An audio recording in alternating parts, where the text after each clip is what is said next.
Hey everybody, Ryan with Fluid Health and Fitness. Today is showing you how to do a transverse abdominis hold.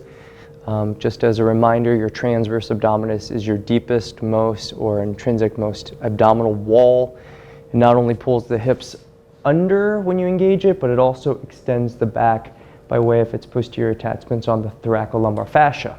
So the goal today is to teach people how to use the TVA and hold it, and then basically to control the abdominals when you breathe in, maintaining the fixation of the innominate in the trunk. So your canister is supported as you move your limbs around the trunk. So what we're going to do is lay on our backs, and there's a couple variations for this.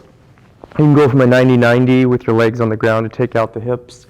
You can lift the legs up to weight the spine with the flexors and the weight of the limbs.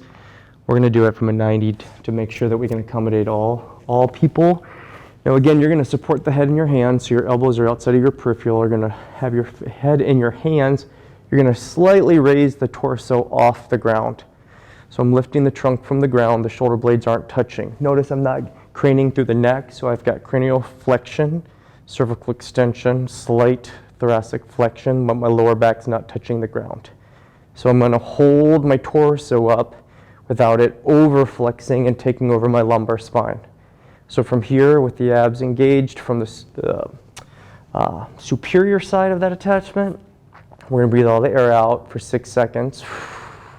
Pause at the bottom for 6 seconds, or I'm sorry, 2 seconds, and then breathe in deeply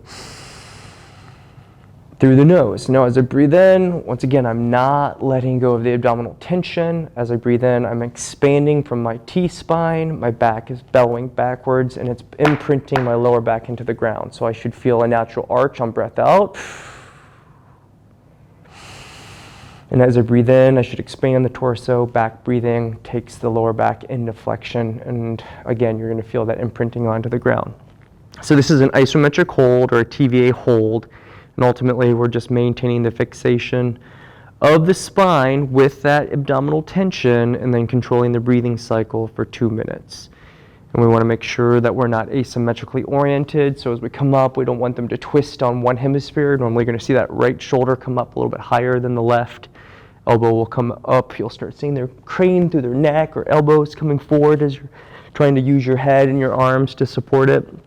But we don't want to do that. Those are compensations. So make sure that we just hold the head stable, neck's extended, pressure's central to the midsection, and then again, hold on to that pressure for 2 minutes. Questions on any of this, reach out, admin@fluidhealthandfitness.com.